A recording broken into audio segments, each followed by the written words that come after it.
नमस्कार, खबरों की खबर में आपका स्वागत है। ये जो शाहीन बाग के अंदर जो लोग नज्म सुना रहे थे कि हम भी देखेंगे, वो अब आपस में ही एक दूसरे को देखने लगे हैं।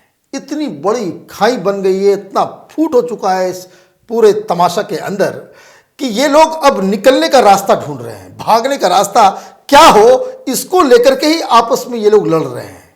इसे समझना इसलिए ज़रूरी है क्योंकि जब से मीडिया ने आम आदमी पार्टी से और कांग्रेस पार्टी के लीडर से ये पूछना शुरू किया है कि ये जो सज्जुल इमाम और ये जो एक एएमयू का छुटभैया नेता ये जो देश को तोड़ने की, देश को तबाह करने की जो बातें कह रहा था, क्या कांग्रेस पार्टी ऐसे लोगों के साथ खड़ी है? क्या अरविंद केजरीवाल ऐसे लोगों के साथ खड़े हैं? तब इन लोगों को समझ में आ गया कि ये खेल तो इनको दिल्ली के चुनाव में नुकसान पहुंचाएगा। इसलिए इन लोगों की फंडिंग एक तो बंद हो गई है। फंड और भी आ रहे हैं बाहर से, लेकिन एक दिक्कत अब वहां पे शुरू हो गई है कि अब इसको कैसे एंड किया जाए। और एंड करने की वजह क्या है? बस ये 2-3 वजह हैं। एक, जो राजनीतिक दल जो इस पूरे मुहिम के पीछे खड़े थे, उनको अब लगने लगा है कि अब नुकसान हो रहा है। दिल्ली के चुनाव में बीजेपी को इसका फायदा मिल जाएगा इस प्रोटेस्ट की वजह से।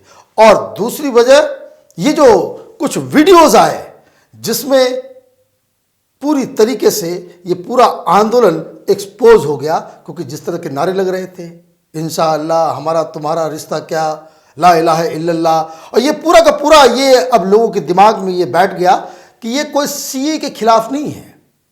और ये सारे लोग आप देखिए, जो जो वीडियोस आए हैं, जैसे वो सज्जुल इमाम का जो वीडियो आया या फिर जो अलीगढ़ यूनिवर्सिटी से आया, उसमें ये लोग कह रहे हैं कि भाई सीए का ये प्रोटेस्ट नहीं है, ये तो हम हिंदुस्तान के मालिक हैं और हमको दबाया जा रहा है, ये 70 साल का हिसाब किताब हम पूरा कर रहे हैं।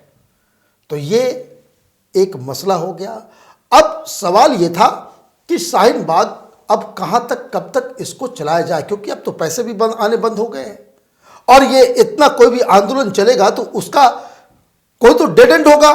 इसका कोई लीडर नहीं है, इसके पास मांगों की कोई लिस्ट नहीं है, कोई मांग की लिस्ट नहीं है कि ये हमारी मांगे हैं, ये कोई मांग नहीं है इनके पास। तो हुआ ये कि ये लोग इस चीज के लिए बैठे हुए थे कि शायद सुप्रीम कोर्ट से कोई इनको राहत मिलेगी। अब सुप्रीम कोर्ट ने क्या कर दिया?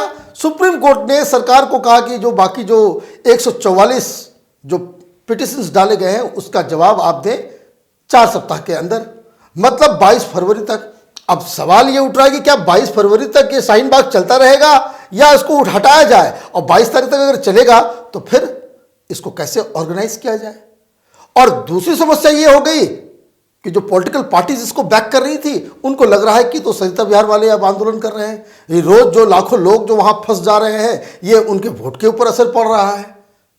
तो इन लोगों के पास ये जो वहां पे जो लोग इस पूरी मुहिम को चला रहे हैं, जो तमाशा को, इन लोगों ने फिर प्लान बनाया कि किसी तरीके से कोई रास्ता निकले, कि यहां से अब निकलने का कोई रास्ता हो। तो कोई भी आंदोलन होता है, चाहे वो अन्ना हजारे करते हो या केजरीवाल करते हो या जितने भी आंदोलन होते हैं, तो आंदोलन तो जब आप शुरू करते हैं तो आपके पास कुछ मांगे होती हैं। बिना मांग के पूरे हुए आप तो आंदोलन को बीच में छोड़कर निकल नहीं सकते। और सरकार जो है वो टस से मस नहीं हो रही है। आप देश भर में तूफान कर रहे हैं, 1000 शाहीन बाग आप बनाएंगे और सरकार कह रही है कि कुछ भी हो जाए, सारी पॉलिटिकल पार्टीज एक साइड चली जाए, हम 1 इंच भी पीछे नहीं आएंगे। तो सरकार के इस रवैये से इन लोगों को एक प्रॉब्लम हुआ कि अब इसको किस तरीके से फेस सेविंग क्या हो, किस तरीके से इससे बाहर निकला जाए। अब इसके फिराक में ये लोग लगे हुए हैं। मतलब ये कि अमित शाह का रवैया, सरकार का रवैया, सुप्रीम कोर्ट ने जिस पूरे मामले को जो 22 फरवरी तक जो इसको लेकर चले गए, स्थानीय लोगों का गुस्सा और पैसे की कमी। और लोग थक भी जाते हैं, कितने दिन तक वो रात में बवाल बचाते रहेंगे। तो ये कारण है कि अब ये लोग एक बाकायदा फेस सेविंग, उसको कहते हैं कि अपना चेहरा, अपनी इसको बचाने के लिए कोई एक ये लोग बातचीत का दौरा इन्होंने शुरू किया। क्या इनकी मांग थी कि भाई हम हटा लेंगे? तो कुछ लोग सरकार से इन लोगों ने रास्ता किया और बहुत सारे लोग टेलीविजन पे आकर के बोल भी रहे थे कि आप देखिए कैसे इनका टोन बदला है। शुरू में तो ये बोल जब तक हटेगा नहीं तब तक बिल्कुल हिलेंगे नहीं शाहीन बाग में। फिर धीरे धीरे अब पिछले एक सप्ताह से देखिए इनका टोन कैसे बदला है। ये कह रहे हैं कि प्रधानमंत्री क्यों नहीं आकर के मिलते हैं, अमित शाह क्यों नहीं आकर के मिलते हैं। फेस सेविंग ये लोग खोज रहे हैं। इन लोगों का एक डेलीगेशन बीजेपी के लोगों से इन लोगों ने बातचीत की। इन लोगों ने कहा कि हम हटा लेंगे, पूरे देश से आंदोलन हटा लेंगे, लेकिन बस आप प्रधानमंत्री या गृह मंत्री अमित शाह एक बयान दे दें या पीएमओ की तरफ से कोई बयान आ जाए। लेकिन उन्होंने कहा कि नहीं, आप तो इस पूरे देश में 1000 शाहीन बाग बनाने वाले थे, कोई बयान नहीं दिया जाएगा, सरकार टस से मस नहीं होगी और ये सब आप ये भूल जाएं कि प्रधानमंत्री आपके ऊपर कोई आपको आपके मूवमेंट को जो है एक फेस सेविंग देने के लिए वो कोई बयान दे देंगे। तो वहां से वो रिजेक्ट हो गया। फिर इन लोगों ने ये बात की कि चलो भाई कोई बात नहीं, प्रधानमंत्री गृह मंत्री नहीं तो कोई मंत्री आ जाए शाहीन बाग और बस वो कह दे कि भाई हम आपकी प्रॉब्लम को समझ लिए हैं, किसी की नागरिकता नहीं जाएगी, बस इतना ही बोल दे, हम लोग अपने यहां से बोरिया बिस्तर हटा लेंगे। तो बीजेपी है। उन्होंने कहा कि यह भी नहीं होगा, चूंकि आपने जिस तरह की भाषा का आपने इस्तेमाल किया, जिस तरीके से आप छोटे छोटे बच्चों को यह बता रहे कि मोदी और अमित शाह कातिल है, वो उसको मारेंगे, और जिस तरह का आपने प्रोपेगेंडा और जिस तरह का अफवाह आपने फैलाया है, तो सरकार की तरफ से कोई भी मंत्री उस जगह पे नहीं जाएगा और ना ही आपको कोई फेस सेविंग देगा ताकि आप अपना चेहरा जो है आप कह सके कि नहीं हमने हासिल कर लिया। और फिर अब जब ये बात नहीं बनी तब इन्होंने कहा कि चलो भाई कोई बात नहीं, प्रधानमंत्री नहीं बोलेंगे, कोई मंत्री नहीं आएगा तो कोई मध्यस्थता करवा दो। और इन्हीं में से कुछ लोग रामदेव को एग्री करवाए। ये खबर आ रही थी कि रामदेव जाएंगे, किस लिए जाएंगे, कि रामदेव वहां जाएंगे कि भाई हमारे रहते हुए किसी मुस्लिम नागरिक की नागरिकता नहीं जाएगी। तो एक मध्यस्थता का ये कोई रोल अपना रहे थे कि कोई एक ऐसा आदमी आ जाए जो इस तरह का ऑथेंटिक आदमी हो, जाकर के वो बोल दे। रामदेव जी मान गए कि भाई ठीक है हम चले जाएंगे। लेकिन खेल ये हो गया कि फिर बीजेपी की तरफ से कहा गया, रामदेव जी को ये बताया गया कि वहाँ जाने की ज़रूरत नहीं है और ये मसला कुछ और है, आपको अगर ऐसे जाना है आप जाए, लेकिन वहाँ पे जाकर के आप कोई सरकार की तरफ से या बीजेपी की तरफ से कोई आप बयान नहीं देंगे कि आप इसको निकल सकते हैं, जा सकते हैं। तो ये रामदेव का भी पासा फेल हो गया। अब जो बातचीत चल रही कि अब कैसे हटा जाए, अब तो ये लोग तो वहां फंस गए, कुछ हासिल होता दिख नहीं रहा है, सरकार टस से मस नहीं होने वाली है। और कल योगी जी ने एक और बयान दे दिया, वो किसी टेलीविजन चैनल के इंटरव्यू में इंटरव्यू दे रहे थे। उन्होंने कह दिया कि भाई अगर शांतिपूर्वक करना है तो आप शांतिपूर्वक आंदोलन करते रहिए और जब जितने दिन तक मन है उतने दिन तक आप करते रहें, लेकिन अगर आप जरा सा भी कानून को तोड़ेंगे, हिंसा और अफवाह फैलाएंगे तो आपके साथ जिस तरह एक महीना पहले जो इलाज किया गया था वही इलाज किया जाएगा। मतलब सरकार और भारतीय जनता पार्टी का रुख बिल्कुल साफ है, क्लियर है, उसमें कहीं कोई कंफ्यूजन का सवाल नहीं है। तो अब ये लोग कह रहे हैं कि ये तो मसला, चूंकि ये पूरा का पूरा मसला सुप्रीम कोर्ट ने जो 22 फरवरी का जो तारीख दे दिया, अब ये लोग उसमें फंसे हुए हैं। अब ये लोग चाह रहे हैं कि 8 फरवरी जिस दिन वोटिंग है तब तक इस आंदोलन को चलाया जाए। लेकिन इसी में जो वहाँ पे जो लोग ऑर्गेनाइज कर रहे हैं शाहीन बाग को, उसमें दो फाड़ हो गया है।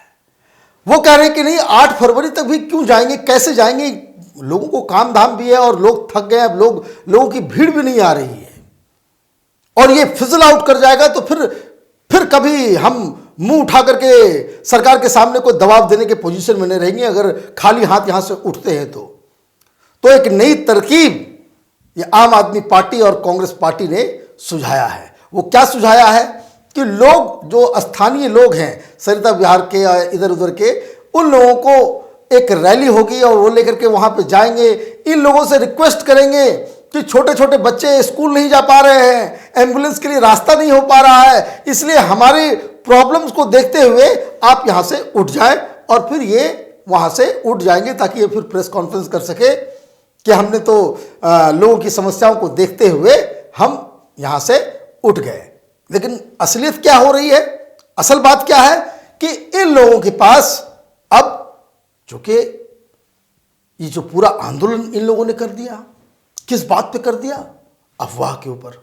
अफवाह क्या थी कि मुसलमानों की नागरिकता चली जाएगी। जितने लोग वहां भाषण देने आते हैं, नागरिकता कानून पे कोई बात नहीं करता, सब ये बात करता है, उसका टोन एंड टेम्पर ये होता है कि इस्लाम खतरे में है और जिहाद करना जरूरी है।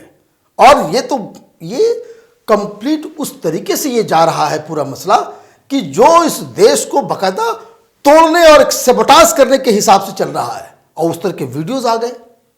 पहले तो लोग जो बात ये कहते थे तो उसको लोग कहते कि नहीं इस्लामोफोब है, मुसलमानों से घृणा करता है इसलिए ये बात कहता है।